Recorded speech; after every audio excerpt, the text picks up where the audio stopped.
예, 방송실 여기 PPT 좀 돌려주시고 불도 좀 꺼주시기 바랍니다.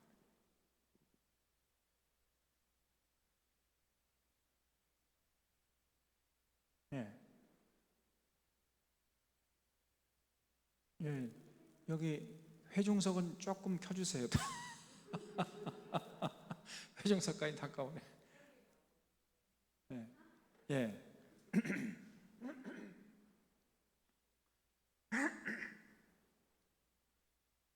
예, 우리가 이제 십계명을 하나님께서 이스라엘 백성들에게 말씀하셨죠.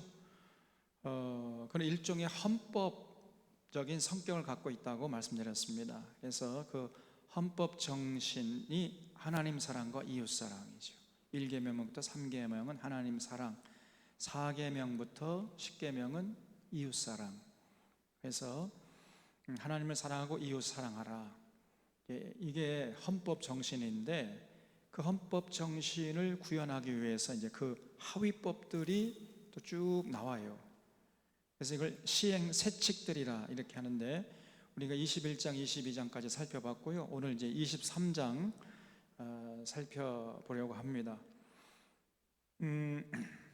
그래서 이 시행 세칙들은 전부 다 결국은 뭐 하나님을 사랑하고 이웃을 사랑하라는 그러한 헌법 정신을 좀 더 구체적으로 구현하기 위한 그 법들이에요. 이걸 지킬 때 하나님을 사랑하고 이웃을 사랑하게 되는 것이고, 그러면 이스라엘 백성들이 하나님께 복을 받게 되는 것이고, 이걸 지키지 않으면 하나님께 택한 백성들임에도 불구하고 저주받게 된다는 거죠. 그래서 이걸 잘 듣고 이스라엘 백성들이 마음판에 새기고 실천했어야 된단 말이에요. 거기에 신앙의 열정을 불태워야 되는데, 이런 패러다임은 오늘날 우리 교회 시대에도 똑같은 것입니다. 그래서 예수님을 통해서 하나님과 관계가 회복됐으면 이제 우리의 신앙의 열정을 어디에 불태워야 되냐면, 하나님과 맺은 언약이 뭔지, 하나님이 우리에게 요구하시는 게 뭔지 이걸 잘 듣고 마음에 새기고 삶의 현장에서 실천해야 돼요. 거기에 신앙의 열정을 불태워야 됩니다. 그럴 때 우리가 하나님께 복받아요. 개인은 행복하고 사회는 평화롭고 국력은 강해져서 감히 어떤 이방 족속들이 쳐들어오지 못하고 아주 강력한 나라를 해서 제사장 나라가 될 수 있단 말이에요. 제사장 나라. 그런 원리는 똑같습니다. 자, 그래서 오늘 23장 우리 강 집사님 여기 제 화면을 조금 더 밝게 할 수 있더라고요. 조금 더 밝게 해주시기 바랍니다. 여기 화면이 조금 어두운데, 예? 아니 이거는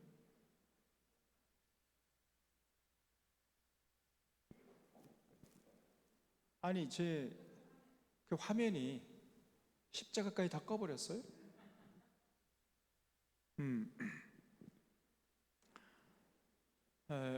자, 그래서 이제 23장 1절을 보면은, 너는 거짓된 풍설을 퍼뜨리지 말며 악인과 연합하여 위증하는 증인이 되지 말며 다수를 따라 악을 행하지 말며 송사에 다수를 따라 부당한 증언을 하지 말라 그랬어요. 그래서 여러분, 거짓된 풍설을 퍼뜨리고 또 위증죄를 범하면 이거는 큰 죄입니다.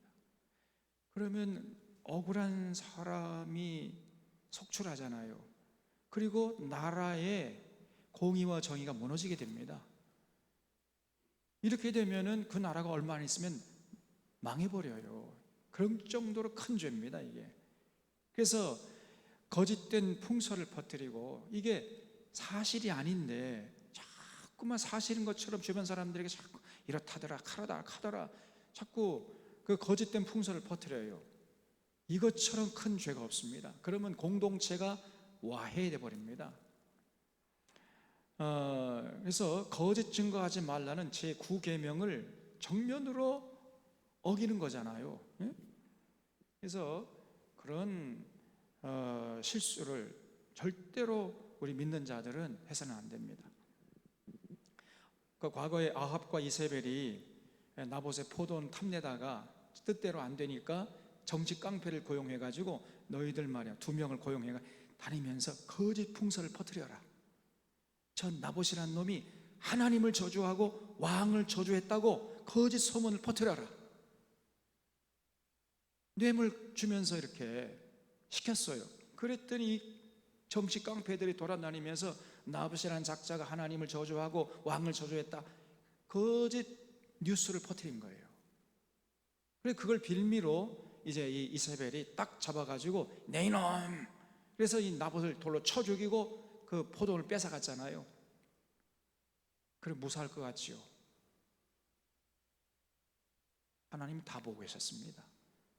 그래서 아합과 이세벨이 아주 비참하게 죽어요. 아합은 블레셋과의 싸움에 나가서 뭐 비참하게 죽어버리고, 이세벨은 3층 누각에 떨어져 가지고 창자가 튀어나와 가지고 그 예후라는 장군이 그냥 마차로 갈아 죽여버립니다. 그리고 나서 이제 예후가 그 주막에 가서 이제 목을 축이고 나왔더니 이세벨의 시신이 어디 간데 없는데 사라져 버렸죠. 그 자세히 살펴보니까 개들이 와서 다 뜯어먹어버린 거예요. 엘리야의 예언이 그대로 이루어진 겁니다. 지금 윤석열이나 이 김건희가 이게 아합과 이세벨 같은 거예요.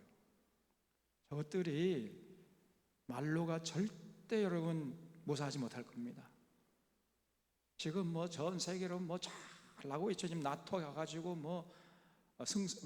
기가 살아 있는데, 여러분 하나님이 살아계세요. 당장에는 뭐 굉장한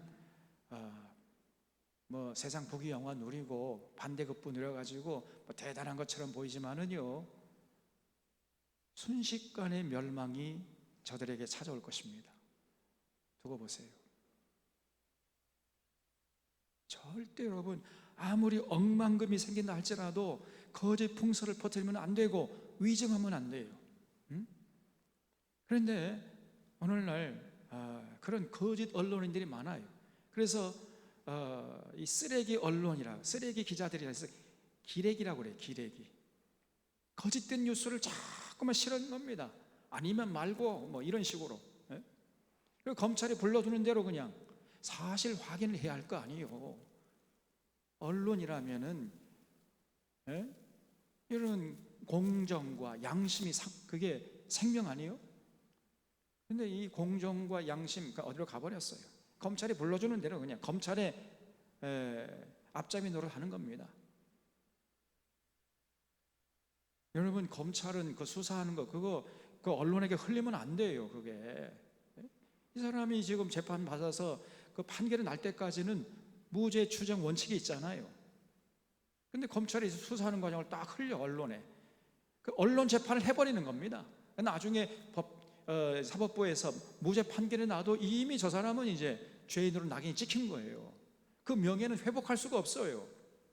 이런 짓을 하고 있는 겁니다 지금. 그래서 언론이라면은 그걸 다 확인하고 또 확인하고 그것이 사실일 때 그거를 조심스럽게 해서 그 당사자가 명예훼손하지 않도록 피해를 보지 않도록 배려해야 할 책임이 있는 건데 그런 거 없습니다. 그냥 써 제끼는 거예요. 그냥. 이걸 기레기라고 해요. 기레기. 그래서 조국 사태도 이렇게 해서 만들어진 거 아닙니까? 여러분 그대가 조국이라는 영화 반드시 보시라 그랬잖아요. 이 검찰이 얼마나 썩었는지 그 대가로 저게 승승장구 해가지고 대권 잡았다고 지금 유유자적하는데, 여러분 아합과 이세벨 같은 것들이에요. 저것들이 반드시 그 죄가를 하나님께서 물으실 겁니다. 여러분 이 거짓 풍설을 퍼뜨리고 위증죄를 범하면요 나라의 근간이 흔들려 버리는 거예요. 하나님의 공의와 정의가 짓밟혀 버리잖아요. 그런 세상을 누가 그런 나라를 누가 목숨을 다해서 지키려고 하겠습니까? 예? 이놈의 세상 빨리 망했으면 좋겠다. 다들 그렇게 할 거 아니에요. 서민들의 입에서 이런 탄식이 나오면 그런 나라는 얼마 못 가서 망합니다. 이게 역사의 증거예요. 절대로 여러분 거짓 풍설 퍼뜨리. 우리도요. 여러분 그 카톡에서 확인되지 않는 정보를 자꾸 올리면 안 됩니다. 그리고 그 확인되지 않는 정보가 내게 온다 할지라도 다시 또 다른 사람에게 넘기면 안 돼요. 그걸 넘기려면은 확인을 하셔야 돼요. 이게 누가 쓴 거고 이게 사실인가 아닌가를 확인한 다음에 또 다른 사람에게 전해줘야 돼요. 그런 과정 없이 좋은 얘기다, 듣지 못한 얘기다 하면 그냥 막, 오늘날 기독교가 카톡이라고 합니다. 카톡교. 이런 천박한 사람들이 많아요. 우리 샤론의 교우들은 절대 이런 어리석음을 범치 않을 수 있기를 바랍니다. 우리 하나님이 이걸 굉장히 크게 보신단 말이에요. 그리고 다수를 따라 악을 행하지 말라 그랬어요. 그러니까 왕따 시킨다거나 집단 린치를 가한다든가 이거 큰 죄입니다, 여러분. 또 다수를 따라 부당한 증언하지 말라. 이게 진리냐 아니냐 이걸 따지는 것이 아니라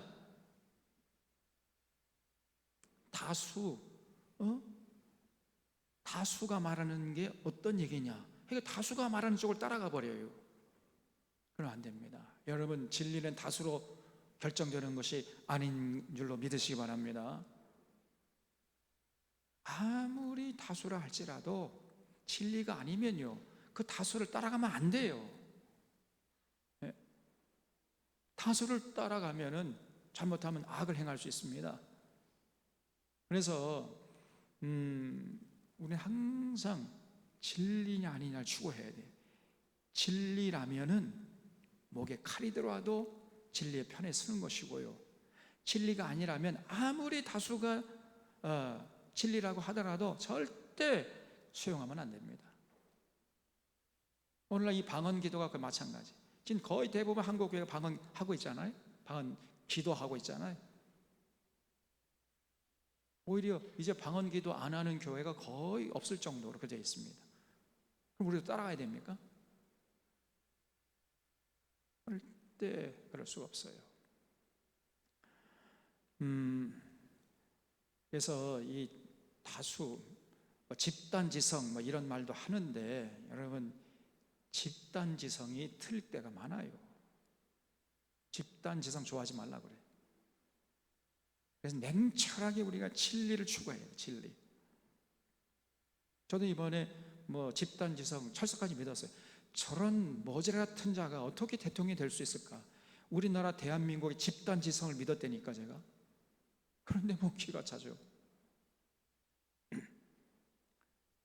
그럼 다수결에 따라서 그러면 저게 옳습니까, 저게?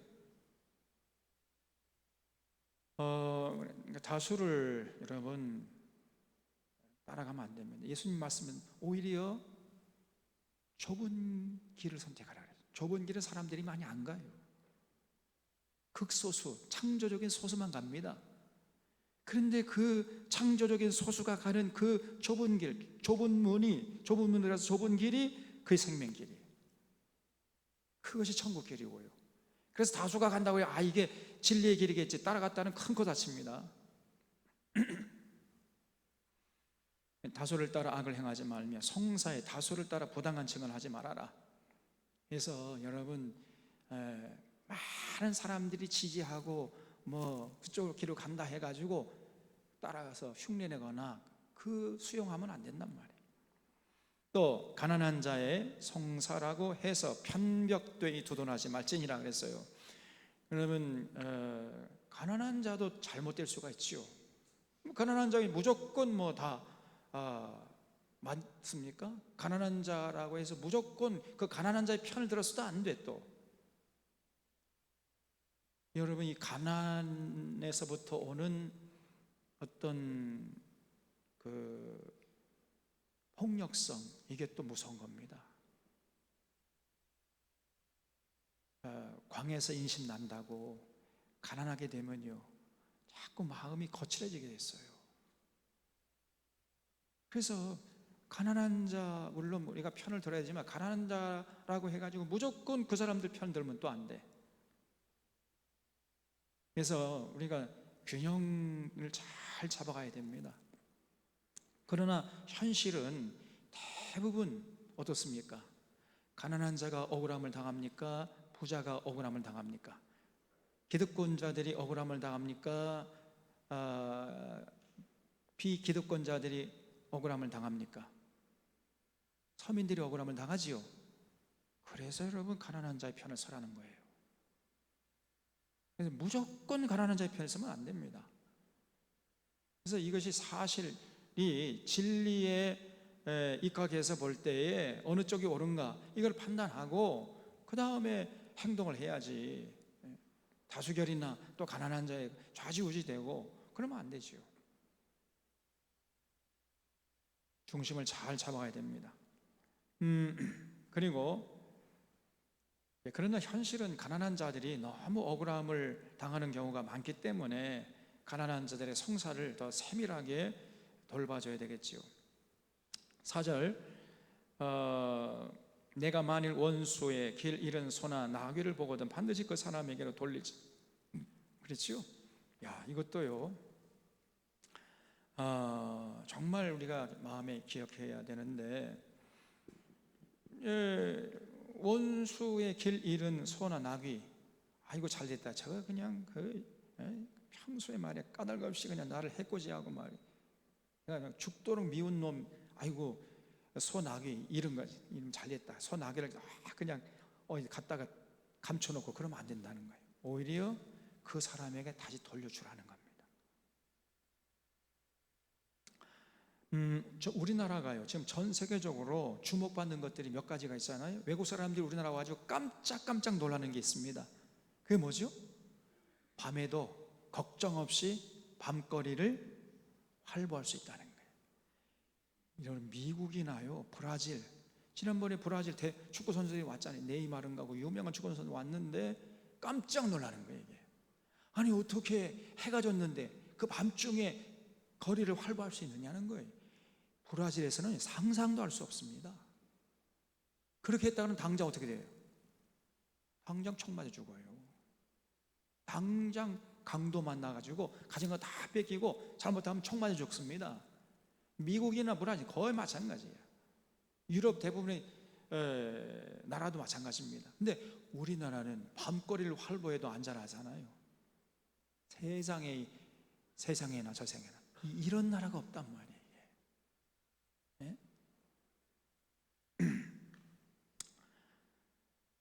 미국은요, 그냥 지금 뭐 하루에도 총기 사고가 몇 건 나가지고 뭐 엄청난 사람들이 죽어나갑니다.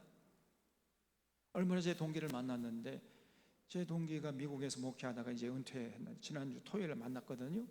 이제 은퇴하고 이제 뭐 오랜만에 귀국했다 해서 만났는데, 아주 목회를 크게 큰 교회를 이루어가지고 뭐 아주 성공적으로 목사님 은퇴한다니까 막 교인들이 막 엉엉 울었대요. 가지 말라고. 그 말 듣고 조금 내가 부럽기도 합디다마는, 여러분 제가 은퇴하면 울 겁니까?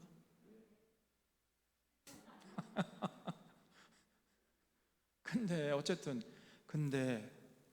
그 목사님 딸이, 아들과 딸 둘이 있었는데 딸이요 커가지고 너무나 이제 아주 착하고 효성스럽고 그리고 아주 스마트하고, 그런데 어느 날 총 맞아 죽은 거야. 미국에서 강도가 들어가지고. 마음에 한이 맺혔어요.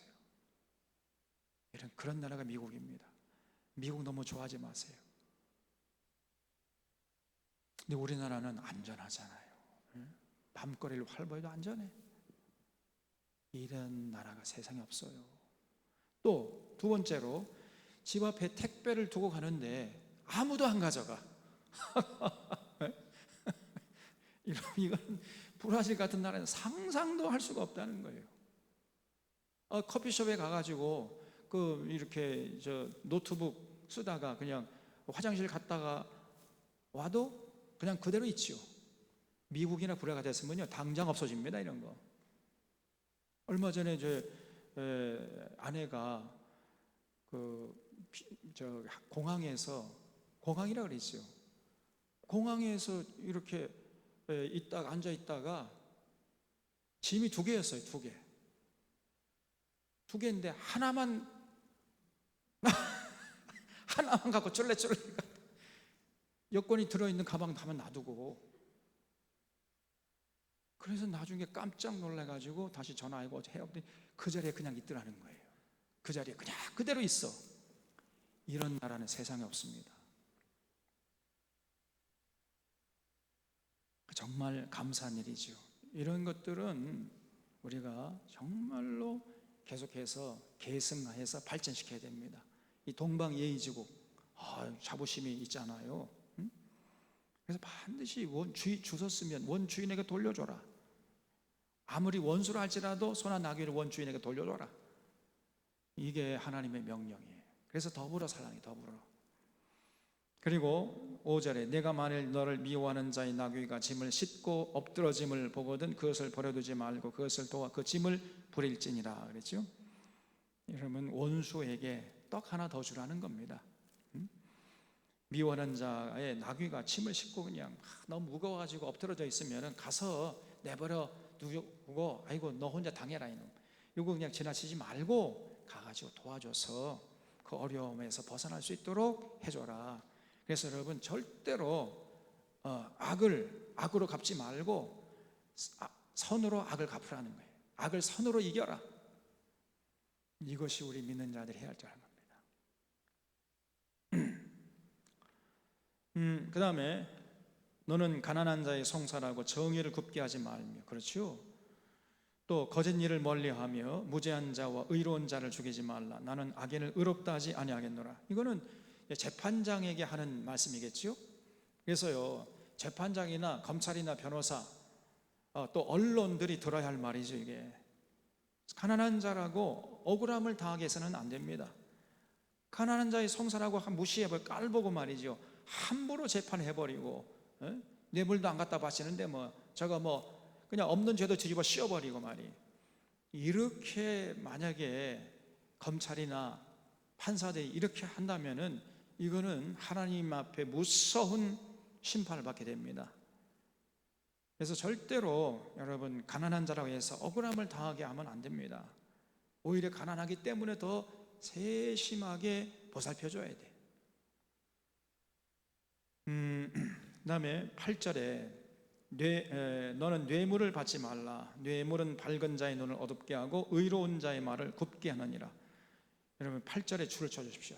절대로 뇌물 받으면 안 돼. 뇌물을 받게 되잖아요. 그러면 일단은 눈이 어두워집니다. 봐야 할 것을 보지 못하고 보지 말아야 할 것을 보게 되는 거예요. 이제 눈이 어두워져요.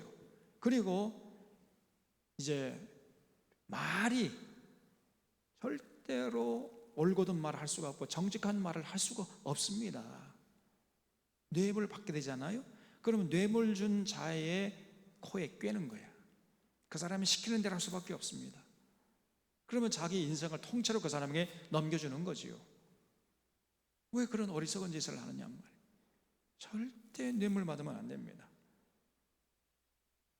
여기 저는 그때 교회에서 어떤 공무원이 뇌물 받아가지고 그냥 또 재판하고 감옥에 갇혔다가 풀려나고 그런 게 있어요. 감옥에 있습니다. 그러면 안 돼요. 그러니까 사실은 누가 뇌물을 갖다 줄 정도의 자리에 있지 않는 것도 사실은 감사한 일이야. 뇌물 받을 일이 없잖아. 그렇죠? 그 뇌물을 사람들이 갖다 줄 정도의 자리에 있는 사람은 정말 긴장해야 됩니다. 뇌물 받았다가는 인생 망치는 거예요. 이게.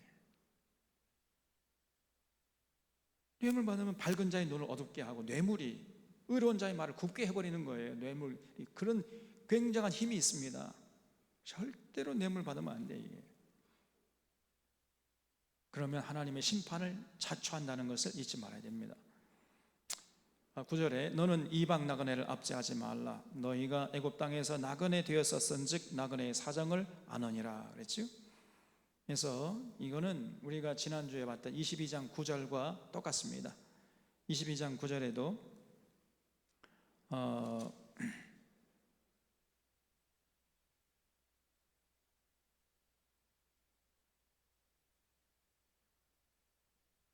22장 이방 나그네를 압제하지 말라. 그게 나오죠.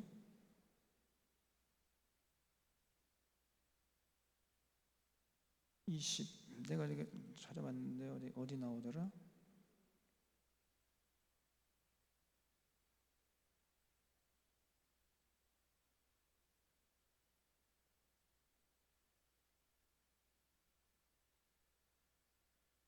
예.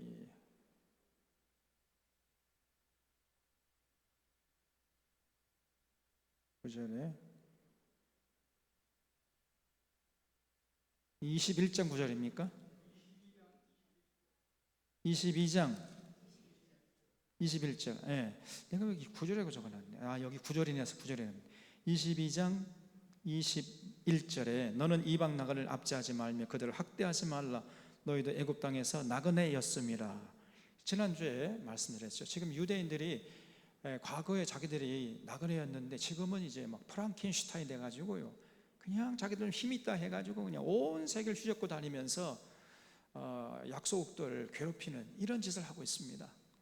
하나님이 명령을 정면으로 거스르는 거예요. 그래서 개구리 올챙이적 시절을 생각 못하는 이런 죄를 범하면 안 된다는 거예요. 자기가 이제 조금 살만하다고 해가지고 가난했던 시절 잊으면 안 됩니다. 또 가난한 자 무시하고 깔보고 말이에요. 이런 짓을 하면은 그는 하나님의 심판을 자초하는 자가 되는 거지. 그래서 사회적으로 여러분 이런 명령들은 전부 다 사회적으로 시스템을 만들어야 돼요. 절대로 기득권자들이 서민들을 못 살게 굴거나 군림하도록 하지 못하도록 그런 어떤 사회적인 시스템을 만들어야 됩니다. 그게 성숙한 사회 아닙니까? 그래서 이런 하나님의 명령 하나하나는 개인을 향한 말씀이기도 하지만은 그러나 사회 전체 그런 어떤 더불어 살아가는 시스템을 만들라는 그런 명령이기도 한 거예요. 그래서 이 개인의 죄뿐 아니라 사회 구조적인 악, 이거를 여러분 우리가 주목할 수 있어야 됩니다. 사회 구조적인 악이 더 크거든요. 사회 구조적으로 악을 행할 수밖에 없는 시스템에 딱 있으면은요, 아무리 착한 사람도 악을 행할 수밖에 없는 거예요. 그래서 사회 구조적인 그런 전체 틀 속에서 더불어 살아가는 이런 시스템을 만들려고 거기에 믿는 자들 또 교회가 관심 갖고 앞장서야 됩니다. 그래서 빈부격차가 심해지지 않도록 거기에 관심을 가져야 돼, 교회가. 그래서 서민들이 억울함을 당하지 않도록 그런 세상, 그런 사회를 만드는 거기에 관심을 가져야 됩니다.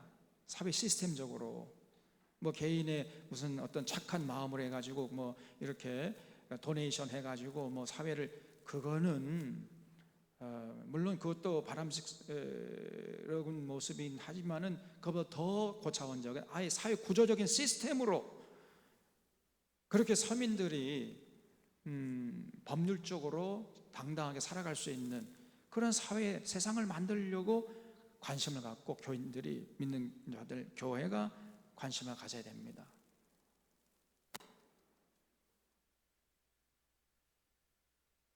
그 다음에 10절에 보면은 이제 안식년 법에 대해서 나오는데, 너는 6해 동안은 너의 땅에 파종하여 그 소산을 거두고 7째 해에는 갈지 말고 묵혀두어서 내 백성의 가난한 자들이 먹게 하라. 그 남은 것은 들짐승이 먹으리라. 내 포도원과 감람원도 그리할지니라. 그렇죠? 그래서 여러분, 안식년은 이제 출애굽을 기점으로 해가지고 7년째 되는 해를 안식년이라고 하는데, 그 안식년이 되면 빚을 면제해 주라는 거예요. 내게 빚진 사람도 면제해 줘라. 그리고 종도 해방시켜라. 그래서 빚진 자의 빚을 면제해 준다 해가지고 면제년이라고 합니다. 그리고 또 노예도 해방시켜 주라. 그리고 농사도 짓지 말라는 거예요. 그래서 땅도 7년째 되는 해는 좀 쉬게 해주라는 거예요. 땅도. 여러분, 지력이라는 게 있죠. 지력. 계속해서 그 땅에 농사를 짓게 되면 땅의 기운이, 땅의 어떤 영양분이 다 빨리잖아요. 그러면 땅도 원기를 회복할 수 있는 기회를 줘야 할 거 아닙니까? 그래서 1년 동안 농사 짓지 말라는 거예요. 그래서 땅도 좀 기력을 회복할 수 있는 시간이 필요한 것이고, 그 농사를 안 지면은 어떻게 됩니까? 그 집에 종도 쉴 수가 있죠. 그리고 또 누가 쉬어요? 주인이 쉬면 종도 쉬고 또 짐승도 쉬죠. 소나 말이 쉴 수 있잖아요. 또 땅도 쉬고. 전부 쉬게 하라. 6년 일한 다음에 1년은 쉬게 하라.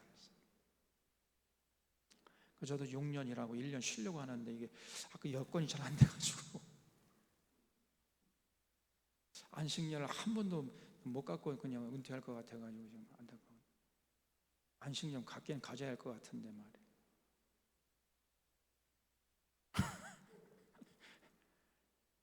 그래서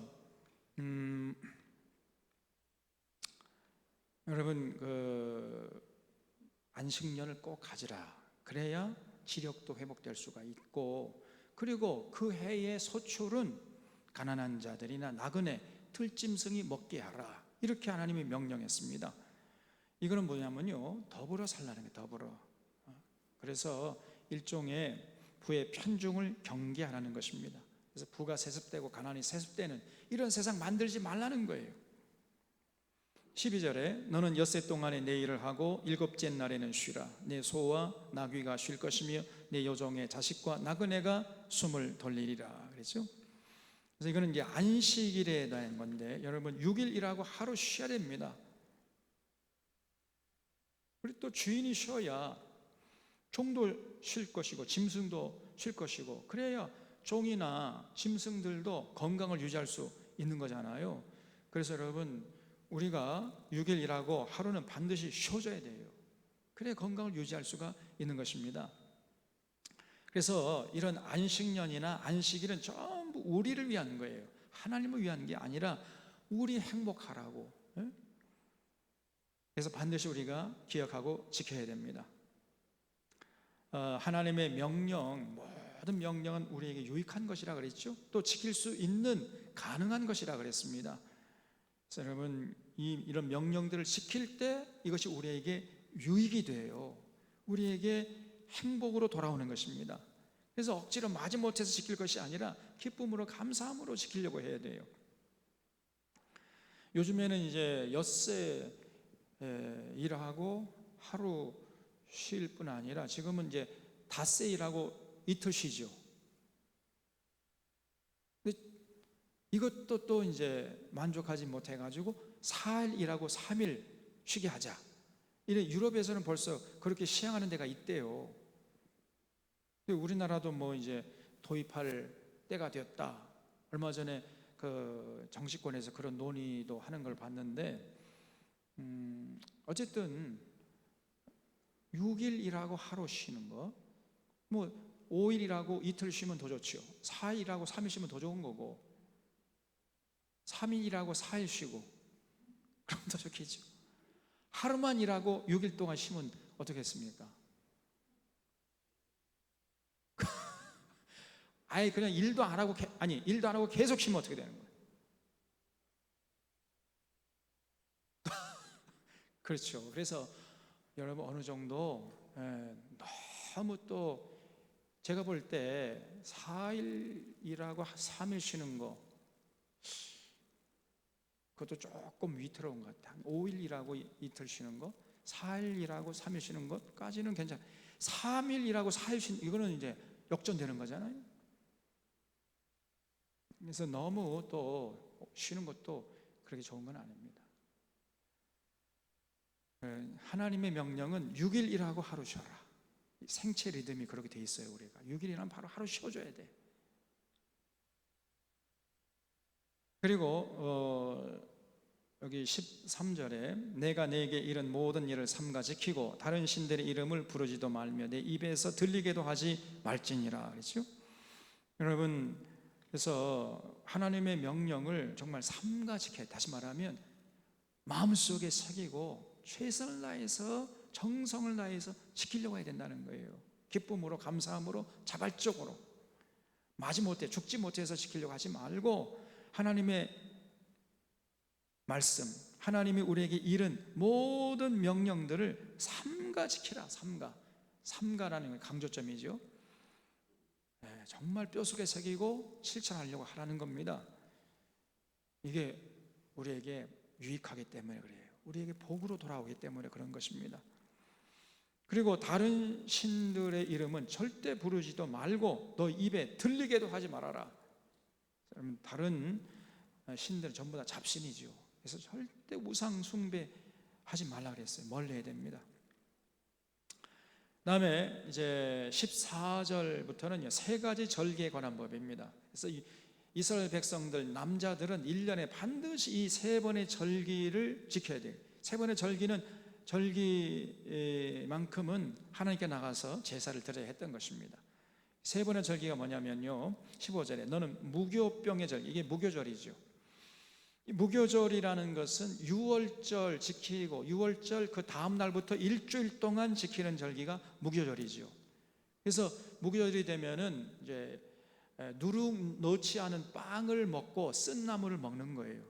원래 유월절이라는 게 사실은 뭐죠? 이스라엘의 해방 기념일이잖아요. 유월절에 어린 양 피를 잡아가지고 문설주를 발랐더니 그 애굽의 장자들은 다 죽었는데 유대인들은 아무렇지도 않았잖아요. 그러니까 더 이상 바로가 버티지 못하고 유대인들을 이제 애굽에서 나갈 수 있도록 허락했지 않습니까? 그래서 유월절이 이스라엘 백성들에게 해방 기념일이에요. 그래서 이제 그 다음 날부터 이제 사람들이 너무나 막 급박하게 나왔기 때문에 미처 유교병을 만들지 못하고 누룩 넣지 않은 빵을 먹고 쓴나물을 먹고, 그래서 그 이후부터 이 사람들이 무교절을 지키면서 그 과거에 자기 조상들이 그렇게 허겁지겁 애굽에서 나오던 날을 기념하기 위해서 결국은 무교병을 먹고, 무교병이 그러니까 누룩 넣지 않으니까 빵이 어떻겠어요? 맛있겠습니까? 못 얻겠습니까?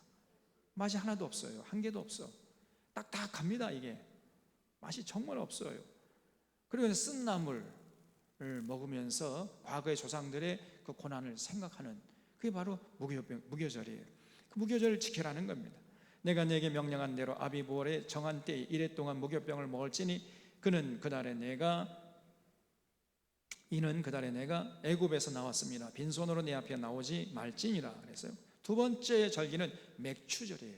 다음 주가 맥추절이죠. 맥추절은 초실절이다. 처음 익은 열매를 하나님께 갖다 바치는 절기가 맥추절입니다. 이는 내가 수고하여 밭에 뿌린 것의 첫 열매를 거두미니라. 그래서 맥추절, 이 두 번째 절기고요. 그 다음에 수장절을 지키라 그랬어요. 이는 내가 수고하여 이룬 것을 연말에 밭에서부터 거두어 저장함이니라. 이 수장절이라는 것은 일종의 추수감사절이죠. 그래서 한 해 농사 다 지어가지고 추수해서 창고에 저장해서, 그래서 수장했다. 그래서 수장절이에요. 그리고 이제 이스라엘 백성들이 산에 가가지고 얼기설기 이제 나무를 해다가 초막을 지어요. 그 초막 안에 들어가서 일주일 동안 지키는 절기가 이게 바로 수장절. 그래서 초막절이라고 하기도 하고 장막절이라고도 합니다. 수장절, 초막절, 장막절 다 똑같은 얘기예요. 바로 반드시 이 세 가지 절기는 지켜야 된다는 거예요. 매년 해마다 내 모든 남자는 매년 세 번씩 주 여호와께 보일지니라. 그래서 이 절기가 되면 모든 남성들은, 20세 이상 남성들은 하나님께 나가서 절기를 지켜야 되고 하나님께 제사를 드려야 했단 말이죠. 그래서 이 맥추절이라는 것은요, 처음 익은 열매를 하나님 갖다 바치는 절기라 그랬죠. 그래서 왜 그러냐면 이 맥추절이 굉장히 중요한 의미가 있어요. 내가 얻은 이 모든 수확물은 내 힘으로 얻은 것이 아니라 하나님의 은혜로 얻은 것이다 라는 신앙 고백적인 차원에서 맥추절을 지키라는 겁니다. 그래서 맥추절의 정신이 굉장히 중요한, 우리가 지금까지 살아오는 모든 것은 하나님의 은혜다, 내가 이렇게 먹고 마시고 살아온 것 자체가 하나님의 은혜라는 것, 모든 것이 하나님의 은혜라는 신앙 고백이 맥추절 안에 담겨 있다는 말이죠. 그래서 맥추절의 분위기는 감사함이요 기쁨의 분위기로 여러분 우리가 지켜야 됩니다. 그리고 이제 아까 말씀드린 수장절도 마찬가지로 추수감사절이니까 감사절이고 기쁨의 절기겠죠. 그래서 사실은 무교절이나 또 맥추절이나 또 수장절이나 전부 다 그 근본적인 분위기는 기쁨이요 감사합니다. 그렇죠? 하나님의 은혜에 감사하는 절기가 이 세 번의 절기, 1년에 이 세 번의 절기를 하나님께 나가서 감사함으로 제사를 드려라, 이게 하나님의 명령입니다. 여러분 우리가요 감사하고 하나님 감사함으로 찬양하고 경배하고 예배하는 게 너무너무 중요한 거예요 이게. 그래서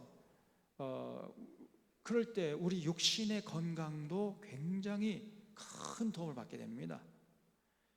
그러면 제가 오늘 새벽에 말씀드렸잖아요. 찬양하고 감사할 때 우리 마음속에, 우리 몸속에서 뭐가 자꾸 분출이 돼요?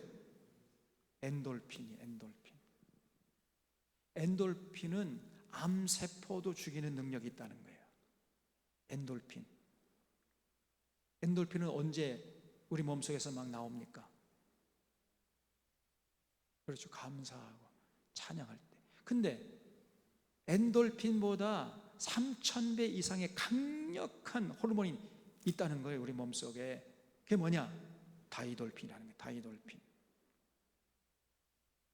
이 다이돌핀은 엔돌핀의 3000배 이상의 그런 위력이 있다는 겁니다. 그래서 다이돌핀이 막 분출이 되면은 암세포도 순식간에 사라져 버린다는 거야. 굉장한 항암제라는 거예요 이게. 굉장한 면역력을 우리가 가질 수 있다는 겁니다. 그래서 다이돌핀을 자꾸만 이렇게 분출시키는 게 이렇게 중요한데, 그러면 다이돌핀이 언제 나오느냐? 어떤 굉장한 경이로운 어떤 장면을 보거나 어떤 굉장한 마음의 감동을 받을 때 다이돌핀이 우리 몸속에서 분출된다는 겁니다. 제가 하는 얘기가 아니라 이건 의사 선생님들이 하는 얘기예요. 그래서 하나님의 그 형용할 수 없는 어떤 경이로운 능력, 그런 깊은 사랑을 온몸으로 느낄 때 우리 몸속에 다이돌핀이 나오는 거예요. 그래서 순식간에 병이 치료되는 겁니다. 그런 간증하는 사람들이 있잖아요. 자신의 부족한 이 우주 만물을 창조한 하나님이 자신의 이름을 알고 자신을 사랑한다는 것을 체험할 때, 어떤 굉장한 진리를 깨달았을 때 마음에 감동이 와요. 그럴 때 다이돌핀이 분출한다는 겁니다.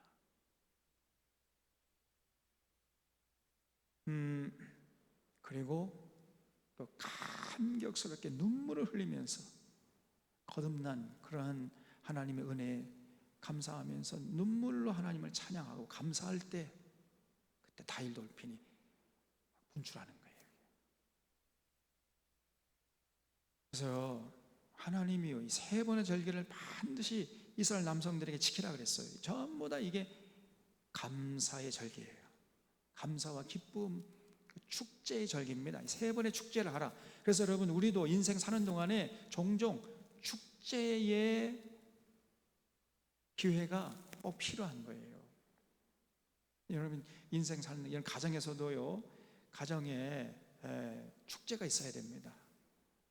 1년에 한 세 번 정도는 가정적으로 온 식구가 모여가지고 막 같이 서로 막 얼싸안고 막 부둥켜 안고 막 기뻐하고 즐거워 감사하는 이런 기회가 있어야 돼. 가정적으로도 또 국가적으로도 그렇게 있어야 됩니다. 또 교회적으로도 그게 있어야 돼. 굉장히 중요한 얘기예요. 그럴 때 우리의 영육 간의 건강이 유지될 수 있는 것이고, 그리고 더 나아가서 정체성이 변질되지 않고 유지될 수 있는 거예요. 가정에서 그런 3번, 1년에 3번 정도 온 식구들이 모여가지고 막 축제하잖아요. 그러면 그 가정의 구성원이라는 정체성이 확고하게 자리 잡게 되는 거예요. 또 교회도 3번의 절기를 통해서 막 축제를 해가지고 으쌰으쌰 하고 막 감동적으로 하나가 되잖아요. 그러면 내가 이 교회의 구성원이구나 하는 정체성이 딱 자리 잡습니다. 국가도 마찬가지, 국가도. 그래서 하나님이 이 무교절, 맥추절, 수장절 지키라는 것은 너희는 하나님의 백성이다 하는 그 정체성을 잃지 말고, 아무리 세월이 흘러도 하나님 백성답게 살아갈 수 있도록 하라는 의미가 여기 담겨 있는 거죠. 그래서 우리 교회는 지금 지키는 게 이제 부활절, 그 다음에 성탄절, 추수감사절, 맥추절, 이렇게 크게 4개의 절기를 지키죠. 부활절 전에 이제 고난주간 지키고요. 그렇지만은 원래는 사실 또 중요한 절기들이 많이 있습니다. 교회 절기들이 이제 성령 강림절, 오순절이죠. 그다음에 예수님 승천절이 또 있어요. 이런 절기들 있는데 그런 것들은 우리가 요즘에는 우리 교회에서는 아니겠는데 다른 교회에서는 지키는 교회도 있고 그렇습니다만은, 어쨌든 축제가 좀 있어야 됩니다. 교회마다 감사함으로 기쁨으로 찬양하고 서로 감동적으로 얼싸안고 하나가 되는 이런 축제의 기회가 1년에 한 3번 정도는 있어야 돼요. 우리 교회 지도자들은 이런 것도 염두에 두고 교회를 이끌어갈 수 있어야 됩니다. 우리 장로님들 해서 1년에 우리가 부활주일 또 추수감사절 이건 축제로 막 한 일주일 동안에는 막 축제하는 거예요. 여러 가지 행사를 해가지고 축제, 대학 축제 하잖아요. 그런 것처럼. 그리고 또 우리 교인 한마음 운동회 같은 거, 이것도 일종의 축제 아닙니까? 그래서 그날은 막 얼싸안고 막 서로 회포도 풀고 쌓인 감정도 풀고 막 이런 기회가 1년에 3번 정도 있어야 된단 말이죠. 또 18절에 너는 너의 제물의 피를 유격병과 함께 드리지 말며 내 절기 제물의 기름을 아침까지 남겨두지 말지니라 그랬어요. 여러분, 제물의 피를 유격병과 함께 드리지 말라고 했는데 그 이유가 뭡니까? 6월절에는 무교병을 먹었죠. 누룩을 넣지 않은 빵을 만들어 먹었잖아요. 그때는 너무나 급하게 했기 때문에 누룩을 넣지 않은 빵을 먹었던 거예요. 그래서 그 이후로 6월절 어린 양을 잡아서 희생제물의 피를 하나님께 바칠 때에는 누룩을 넣지 않은 무교병으로 하나님께 드렸던 겁니다. 그리고 또 무교병은요, 순결을 상징하기도 해요. 누룩이라는 것은 이제 죄를 의미하기도 하잖아요. 죄. 그래서 괴악한 누룩을 조심하라 예수님께서 말씀했죠. 그래서 누룩이 없는 순결한 빵으로 하나님께 드리기를 힘써라, 그렇게도 말씀하고 있잖아요. 그래서 여러분, 우리가 하나님께 나아갈 때는 죄를 멀리하고 회개하고 나아가야 함을 말씀하는 거예요. 그래서 제사 드릴 때에는 제물의 피라는 건 6월절 어린 양을 잡아가지고 이제 하나님의 제단 앞에 뿌리는 건데, 그때는 누룩을 넣지 않은 빵을 만들어서 하나님께 드려라 이렇게 명령한 것인데, 이거는 하나님께 나아갈 때 우리의 모든 죄를 회개하고 깨끗한 몸과 마음을 가지고 하나님께 나가라, 이런 의미가 있는 겁니다. 그리고 절기 제물의 기름을 아침까지 남겨두지 말아라. 왜 그렇게 말씀했겠어요? 절기 제물의 기름 아침까지 남겨두면 어떻게 되는 거예요? 아침까지 남겨둔 거 먹으면 어떻게 되는 거예요? 우리가 병 걸리겠죠. 거기는 굉장히 또 날씨가 아주 덥잖아요. 그래서 그 기름 짠 거, 올리브 기름이겠죠. 올리브 기름 짠 거 그 아침까지 놔두면은 산패되기 쉽잖아요. 그래서 그런 거 몸에 해로우니까 먹지 말라는 겁니다. 남겨주지 말고 아깝지만 갖다 버려라. 이렇게 하나님이요 세밀하게 우리의 건강을 살피신단 말이에요. 하나님의 모든 명령을 우리에게 유익한 것이라 그랬어요. 또 19절에 너의 토지에서 처음 거둔 열매 가장 좋은 것을 가져다가 너의 하나님 여호와의 전에 드릴지니라. 그러니까 처음 거둔 열매는 하나님께 바치라는 겁니다. 그리고 염소 새끼를 그 어미의 젖으로 삼지 말아라 그랬죠. 왜 그랬겠습니까? 염소 새끼를 어미 젖으로 삶아, 그 중동 지방에는요 그 어미의 젖으로 새끼를 삶으면 그게 맛있대, 달콤하게 해가지고 그렇게 많이 한답니다. 근데 하나님 절대 아무리 맛있어도 그렇게 하지 말라는 거예요. 왜 그랬을까요? 그렇죠, 그건 너무 잔인하잖아요. 그게. 예? 어떻게 그럴 수 있느냐는 거예요. 어린 새끼를 잡는 것도 그것도 해서는 안 되는 건데 새끼를 잡아가지고 어미의 젖에다가 또 삶아버려? 아무리 맛있어도 그런 악한 그런 그 폭력적인 그런 짓을 하지 말라는 것입니다. 너무너무 잔인하잖아요. 그래서 여러분 절대 우리 믿는 사람들은요 잔인한 짓을 해서는 안 됩니다. 막 얼굴이 찌푸러질 정도로 그렇게 잔인한 짓을 하면 안 돼요. 우리 하나님의 사랑은요 말 못하는 짐승들에게까지 미치고 있는 것을 여러분 꼭 기억하셔야 됩니다. 아무리 말 못하는 짐승이라 할지라도 그건 너무나 잔인한 일 아니냐, 쉽게 말씀하시는 거예요 우리 하나님이. 그래서 우리 뭐 믿는 사람이라 해가지고 요즘에 뭐 봄이 되면은 그냥 사슴 농장 가가지고 사슴 여기 그냥 혈관을 뚫어가지고 사슴 빨대를 꽂아 사슴 피를 빨아먹고 있어요. 집사들이 가가지고 삼삼오오 모여가지고 정력이 좋다고 하니까 사슴 피를 먹어요, 받아서. 그건 잔인하지 않습니까? 그런 짓 하지 말라고 그랬어요 하나님이. 또 피를 멀리 먹지 말라 그랬잖아. 근데 뭐 그런 말이 있는지조차도 모르는데 뭐. 또 곰의 쓸개를 빼먹기 위해서 곰을 철창에 가둬놓고 사육하는 이런 사람들이 있어요. 돈 많이 번다고 해가지고. 잔인한 짓입니다. 아무리 돈이 된다 해도 그러한 잔인한 짓을 해서는 안 돼요. 여러분 곰을 어떻게 철장에 가둬놓고 곰의 쓸개를 빼먹고 있어요 그냥. 예? 그게 사람입니까? 사람이 아니에요. 근데 믿는 자들 가운데 그런 사람들이 있다니까. 그러면서 예수 믿는데 절대 그런 사람 예수 믿는 사람 아닙니다. 예수 믿으면요 절대 그런 짓을 아무리 천만금이 생긴다 할지라도 할 수가 없는 거예요. 그게 어떻게 그런 짓을 하면서 예수 믿는다는 거예요. 또 뭐 동남아시아에 가면은요 코끼리 뭐 서커스 쇼 한다고 해가지고 동남아 여행 가면은 코끼리 그 뭐 제주 부리고 막 그 앉아가지고 코끼리가 막 그 육중한 몸을 가지고 막 이런 링을 뛰어넘고 뭐 어쩌고저쩌고 하는 걸 보고 좋다 깔깔거리고 웃고 그러고 앉아 있어요. 믿는 사람들 여기다 십자가 딱 목에 걸고. 그건 잔인한 짓이지 않습니까? 여러분 코끼리가 왜 코끼리는 어디 있어야 되는 거예요?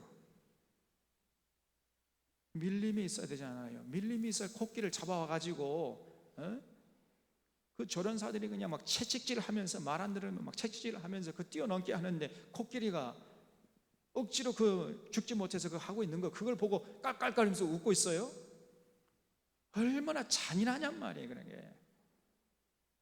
여러분 절대 그런 여행사에서 아무리 가자고 해도 그런 데 가면 안 됩니다. 그런 데 가서 앉아서 가지고 그런 데 들어가려면은 빨리 십자가 떼. 그리고 어느 종교 믿느냐면 저 불교 믿는다고 그래.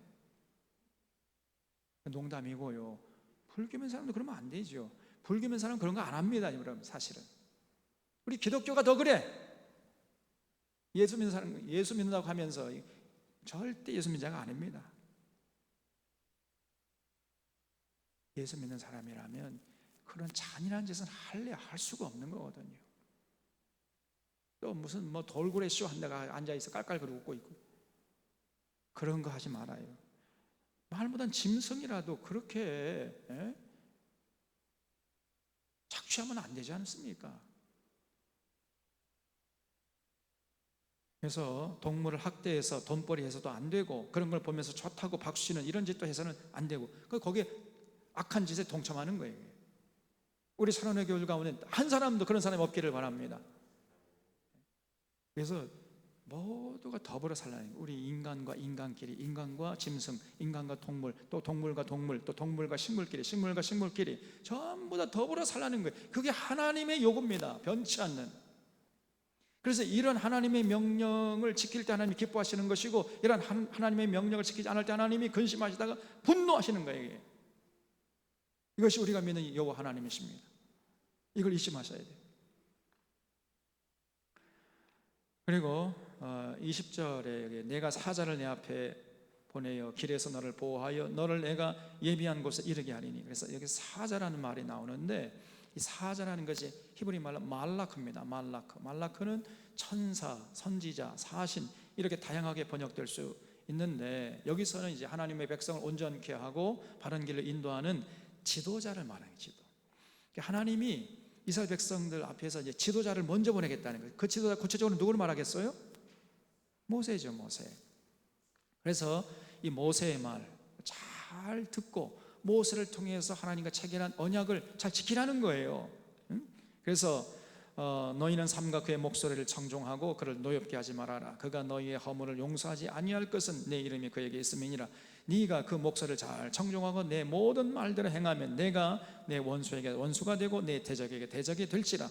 내 사자가 네 앞서가서 너를 아모리 사람과 헷 사람과 브릿 사람과 가나안 사람과 히윗 사람과 여부스 사람에게로 인도하고 나는 그들을 끊으리니 너는 그들의 신을 경배하지 말며 섬기지 말며 그들의 행위를 본받지 말고 그것들을 다 깨트리며 그들의 주상을 부수고 네 하나님 여호와를 섬기라. 그리하면 여호와가 너희의 양식과 물에 복을 내리고 너희 중에서 병을 제하리니 네 나라에 낙태하는 자가 없고 임신하지 못하는 자가 없을 것이라. 내가 너의 날수를 채우리라 그랬죠. 여러분, 그래서 장차 가나안 땅에 들어가면은 가나안의 족속들의 우상을 절대 섬기지 말라고 계속해서 반복해서 명령하죠. 신신당부야. 거듭거듭 명령하는 겁니다. 오직 여호와만 섬기고 절대 가나안의 우상들 섬기지 말라, 이렇게 명령하고요. 하나님과 맺은 이 언약을 잘 지키게 되면 내가 너희들의 양식과 물에 복을 내리고 너희들의 몸에 있는 모든 병을 제거할 것이다. 이렇게 영육간에 건강하게 살게 해주겠다는 거예요. 그래서 물질의 풍요로움을 누리게 되고 영육간의 건강함을 누리게 해주시겠다는 겁니다. 그래서 이런 하나님의 명령을 잘 듣고 지킬 때 우리가 이 땅에서 행복하게 건강하게 참평함과 기쁨과 자유함을 만끽하면서 살 수 있게 된다는 거예요. 그런데 이스라엘 백성들이 불행하게도 이런 하나님의 명령을 팽개쳐 버렸어요. 가나안 땅에 정착하자마자 팽개쳐 버렸습니다. 그리고 곧바로 하나님을 버리고 우상을 섬겼잖아요. 그래서 하나님이 그냥 막 아파하고 하나님의 그냥 마음이 푹푹 썩어가는 거예요. 그러다가 이제 그냥 약속대로 저 심판을 해야 되는데, 심판하기 직전에 예언자를 보내가지고 회개가 빨리 돌아와서 나와 맺은 언약 지키라, 마지막 기회를 줬지만은 그 예언자들마저 때려 죽여버려 그냥 이스라엘 백성들이. 결국 남은 것은 하나님의 분노의 심판밖에 없었던 것이요. 이런 패러다임이 똑같습니다. 오늘날에도. 그래서 우리도 하나님의 명령을 따라 하루하루 삶의 현장에서 살아야 돼요. 무엇보다 중요한 게 식습관이라 그랬죠. 곡식, 과일, 채소를 중심으로 먹어야 됩니다. 그래 여러분 건강을, 육신의 건강 또 정신적인 건강을 도모할 수 있어요. 곡식, 과일, 채소, 거기에 무게중심이 가 있어야 된다니까. 아멘이시죠? 그리고 욕심 부리지 말고 어느 정도 살만하면 만족할 줄 알고 그 물질 안에서 행복을 추구하려고 하고요. 그리고 더불어 사는 세상을 위해서 헌신하는 거예요. 네? 그러면 스트레스 받지 않을 수 있잖아요. 그리고 풍요롭게 여유있게 건강하게 살아가게 되는 겁니다. 하나님의 명령대로 살게 하면 우리가 삶이 여유로워지고요. 참 평안과 기쁨, 자유함. 그리고 뭐 우리가 뭐 그렇게 큰 물질 그렇게 필요하지 않아요, 사실. 예? 아니 뭐 돈이 없으면 걸어가면 될 거 아니에요. 꼭 무슨 뭐 비행기 타고 가야 됩니까? 자전거 타고 가면 돼. 우리는 저 자전거 잘 타요. 아니 뭐 꼭 무슨 뭐 저 5성급 호텔에서 자야 잠 자는 겁니까? 저는요 그냥 이런 데 가서 잠 너무너무 달게 자요. 돈이 별 필요가 없어. 돈이 있으면 좋고 없어도 괜찮고. 그래서 너무 물질 중심적으로 그냥 돈이 최고의 가치인 줄 알고 이렇게 살아가지 말고, 우리가 좀 여러분 돈을 많이 안 벌면은 시간적으로 여유가 생기잖아요. 스트레스 안 받을 수 있잖아요. 아니 꼭 이런 뭐 500만 원짜리 그 백을 들고 다녀야 됩니까? 그거 여성들 말이. 한번 물어봅시다. 아니 백이라는 것은 물건을 들고 다니는 도구인데 거기다가 500만 원 또 투자해야 되겠냔 말이에요. 그게 500만 원짜리 백도 보면 거기에 뭐 넣는 거 보면은 이 스마트폰이나 뭐 하나 물건 넣으면 다 꽉 차더라고. 그걸 무슨 500만 원 주고 사냔 말이에요. 그냥 이 봉다리 들고 다녀, 이거 봉지. 그래도 충분히 뭐 들고 다닐 수 있잖아요. 그러면 500만 원 필요 있습니까 없습니까? 필요 없지요. 그러면 500만 원 벌려고 노력하지 않아도 되는 것이고, 그러면 500만 원 버는데 들어가는 시간도 전략이 되는 거 아닙니까? 그럼 여유롭잖아. 우리가 스트레스도 안 받잖아요. 그래서 여러분, 우리가 너무 욕심을 부리지 않으면은 스트레스도 안 받고 여유 있게, 그러면서도 풍요롭게 건강하게 살아갈 수 있어요. 하나님의 모든 명령을 잘 지켜서 우리 곡식과 채소 중심으로 먹고 욕심 부리지 않고 더불어 사는 세상을 위해서 헌신하면은 정말 그렇게 영육간에 강건하게 살게 될 줄로 믿으시기 바랍니다. 그럼 여기 보면은 내가 너의 날수를 채우리라 그랬죠? 날수를 채운다는 말이 무슨 말이에요? 장수하게 해주겠다는 거예요. 장수. 제 명예 죽게 해주겠다. 장수하게 해주겠다는 거예요. 여러분 영육간에 건강하게 우리가 살아갈 수 있어요. 그래서 내가 내 위엄을 내 앞에 보내어 내가 이를 곳의 모든 백성을 물리치고 내 원수들이 내게 등을 돌려 도망하게 할 것이며 내가 왕벌을 내 앞에 보내리니 그 벌이 히위 족속과 가나안 족속과 헷 족속을 내 땅에서 쫓아내리라. 여기 왕벌이라는 것이 원어로 하면 치르합니다. 치르. 이 치르하는 말이 뭐냐면 주로 중앙아시아 초원대에 사는 말벌이에요. 말벌. 큰 말. 보통요 한 2cm 정도 된다는, 2cm면 이 정도거든요. 말벌. 우리나라 지금 말벌 정도, 이거는 얌전한 거예요. 말벌이 중앙아시아 초원지에 사는 말벌이 이렇게 크대. 이만하다는 거예요. 그게 사람이나 가축을 공격한다는 겁니다. 그래서 사망에 이르게 할 정도로 위험한 벌인데, 그런 왕벌을 하나님이 이스라엘 백성들 앞에 보내겠다는 거예요. 그러면 이게 무슨 말이겠어요? 여기는 문자적인 의미가 아니고 상징적인 의미겠죠. 구체적으로 왕벌은 뭘 말하냐면은, 여러분 가나안 주민들에게 왕벌 같은 존재라면 뭐가 왕벌 같은 존재겠어요? 한번 생각해 보세요. 이스라엘 백성들 앞에 왕벌을 보내가지고 가나안 족속들이 그 왕벌이라는 걸 듣기만 하면 그냥 막 벌벌벌 떨 정도. 그게 뭐겠습니까? 그렇죠. 하나님의 능력에 대한 소문이에요. 그래서 여러분 실제로 이스라엘 백성들과 함께 하시는 하나님이 낮에는 구름 기둥, 밤에는 불 기둥으로 함께 하시고 이스라엘을 위해서 능력을 행하셨잖아요. 그러니까 그 소식을 이제 막 주변 족속들이 들으면서 마치 왕벌이 날아오는 것처럼 막 벌벌벌 떨었지 않습니까? 주변 족속들이 이스라엘 백성들이 가는 곳마다 추풍 낙엽처럼 쓰러지는 걸 보면서 그건 이제 점차 소문이 퍼지니까요. 특별히 그 모압 왕 발락이라는 사람이 너무너무 두려워가지고 발람이라는 거짓 선지자를 저 유프라테스 강에서 초빙해가지고 저 이스라엘 백성을 좀 저주케 해달라. 예, 뇌물 갖다 바쳤지요. 그래서 발람이라는 사람이 3번씩이나 이스라엘 백성들을 저주하려다가 하나님이 그 입을 막아가지고 축복의 말씀이 나오게 했지 않습니까? 그래서 왕벌이라는 것은 하나님의 능력에 대한 소문이에요. 야, 이스라엘 백성들에게 하나님이 함께 하시는데 그 하나님이란 분이 엄청난 능력의 소유자다. 그 소문이 이스라엘 백성들 앞에 먼저 가는 거예요. 그러니까 그 소문을 듣는 사람들만 벌벌 떠는 거예요. 그래서 여러분, 여리고성의 장수들의 간담이 다 녹아버렸지 않습니까?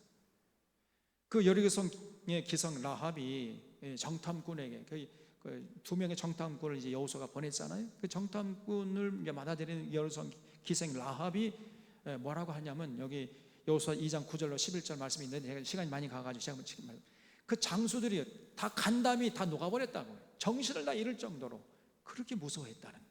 이스라엘 백성들이 막 노도와 같이 이렇게 다가온다는 소식을 듣고 여리고성의 장수들의 간담이 다 녹아버리고 정신을 잃을 정도로 그렇게 두려워했다, 그런 기록이 나와요. 그게 바로 왕벌이었던 거예요.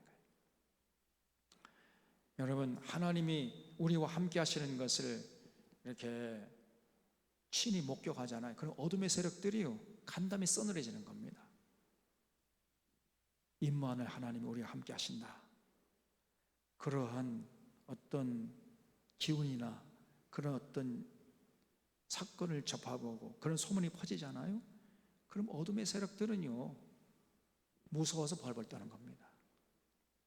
싸울 기력조차 다 잃어버리게 되는 거예요. 그리고 29절부터 쭉 보면 이제 하나님께서 이스라엘 백성들을 위해서 그 가나안 족속들을 조금씩 한꺼번에 왕창 쫓아내지 않으시고 조금씩 쫓아내 주시겠다 그랬어요. 그래서 30절 보면 내가 번성하여 그 땅을 기업으로 얻을 때까지 내가 그들을 내 앞에서 조금씩 쫓아내리라. 야, 우리 하나님이 이렇게 세밀하신 분입니다. 한꺼번에 왕창 쫓아내면 어떻게 되는 거예요? 가나안 족속들이 다 그 가나안 땅에서 다 사라져버리면 어떻게 되겠습니까? 그러면 그 땅에 누가 와서 살겠어요? 들짐승들이 번성할 거 아니냐. 들짐승들이 너희를 물어 죽이면 어떡하겠느냐. 그게 걱정돼 가지고 하나님께서 이스라엘 백성들이 번성하는 만큼만 쫓아내고, 번성하면 쫓아내고, 이렇게 해주겠다는 거예요. 조금씩 쫓아내겠다.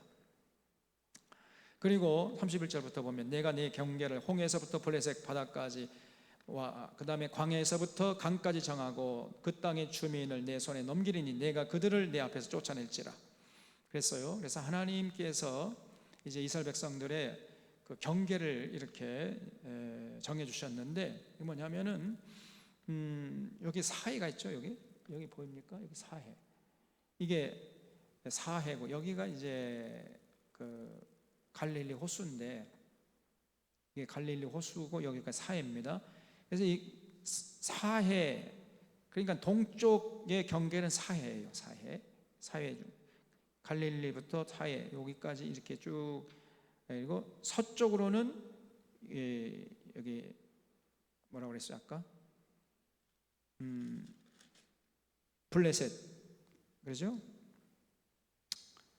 여기 블레셋 바다까지. 이 블레셋 바다가 뭐겠어요? 지중해죠, 지중해. 그래서 서쪽은 여기 지중해, 이 지중해 해변, 여기가 이스라엘 백성들의 경계, 하나님이 허락하신 땅의 경계라는 거예요. 그리고 또 북쪽은 저기 어디냐면은 여기가 30절에 내 경계를 홍해에서부터 블레셋까지, 광야에서부터 강까지. 광야라는 것은 여기 남쪽에 광야, 이게 네게부 사막이 있어요. 네게부 사막이 이스라엘의 모사브라는 정보부가 있습니다. 거기는 사람이 살 수가 없어요. 옛날에 이스라엘 백성이 이렇게 출애굽해가지고 신광야 거쳐가 시내광야까지 도착했죠. 거기에요. 거기가 네게부 사막. 거기 사람이 살 수 없습니다. 거기가 하나님께서 정해준 경계라는 거예요. 남쪽 맨 끝이고, 북쪽은 어디냐? 강까지 정하고 그러죠. 그 강은 어디냐면 유프라테 강입니다. 그 헐몬산 바로 위쪽에 유프라테 강이 흐르고 있거든요. 그래서 여기가 헐몬산이에요. 여기가 헐산이었죠. 헐몬산. 여기에서부터 시나브로 만년설이 녹아가지고 여기 갈릴리 호수로 나오고 이 물이 갈릴리 호수 물이 또 사이로 흘러 들어가는 거예요. 그래서 지금 맨 북쪽 위쪽의 땅 경계는 호르산 위쪽 유프라tes 강에서 해가지고 이렇게 해서 요거 사이를 건너가지고 남쪽은 네게브 사막, 그리고 서쪽 경계는 지중해 해변까지, 이렇게 해서 하나님이 요 가나안 땅을 너희들에게 허락해 주셨다. 그러니까 이 가나안 땅을 이제 하나님께서 허락해서 너희들이 그 땅에 들어가거든 그 가나안 족속들의 우상 절대로 섬기지 말아라, 여호와 하나님 섬겨라, 이렇게 하나님이 신신당부하셨단 말이에요. 그래서 이렇게 되어 있습니다. 여기가 이제 여기 잘 안 보이겠습니다만 여기가 헐몬산이에요. 헐몬산 맨 위쪽 이렇게 해가지고 여기 갈릴리 호수부터 여기 사회까지 해서 이렇게 해서 남쪽에 여기 네게브 사막 해가지고 서쪽은 지중해 해변, 이렇게 이제 하나님이 이스라엘 백성들을 약속의 땅으로 여기를 점지해 주셨다는 거죠. 그래서 여기 땅에 들어가거든 절대 가나안 족속들과 어울리지 말고 그들의 우상을 섬기지 말고 여호와 하나님을 잊지 말고 섬겨라, 나와 맺은 언약 지켜라. 그럴 때 너희들이 그 땅에서 계속 살 수가 있다. 그렇지 않으면 너희들이 그 땅에서 살지 못하고 결국은 쫓겨나게 될 것이다, 이런 약속을 하신 거예요. 오늘날 우리도 여러분이 예수 믿고 정말 하나님께서 우리의 행복을 위해서 명령하신 그 명령을 잘 지켜야 됩니다. 그래서 예수님의 완성된 율법, 신의 율법이 아니라 완성된 율법, 과거에 모세는 이렇게 말했지만 나는 너희들이 이렇게 말한다, 훨씬 업그레이드 시켰잖아요. 그것을 지키려고 애써야 돼. 이제 구원 받기 위함이 아니라 구원 받았기 때문에, 이게 기독교예요. 그래서 그리스도 장성한 분량이 충만한 데까지 믿음의 덕을 덕에, 지식을 지식에, 절제를 절제에, 인내를 인내에, 경건을 경건에, 형제 우애를 형제 우애에, 사랑을 더해서, 그래서 더불어 살아가는 세상을 만드는 관심과 헌신하라. 이게 믿는 자리 해야 할 모습이란 말이에요. 이걸 잊지 말고 우리 사랑하는 사랑의 교우들이 오늘 하나님의 명령 기억하고 거기에 하나님의 그 이스라엘 백성을 향한 사랑이 담뿍 담겨 있다는 것을 잊지 말고 우리도 이제 예수님의 완성된 율법을 지키는 데 최선을 다해서 하나님께 영광 돌리고 하나님 주시는 모든 복을 받아 누리는 귀한 인생들 다 되시기를 바랍니다. 기도하겠습니다.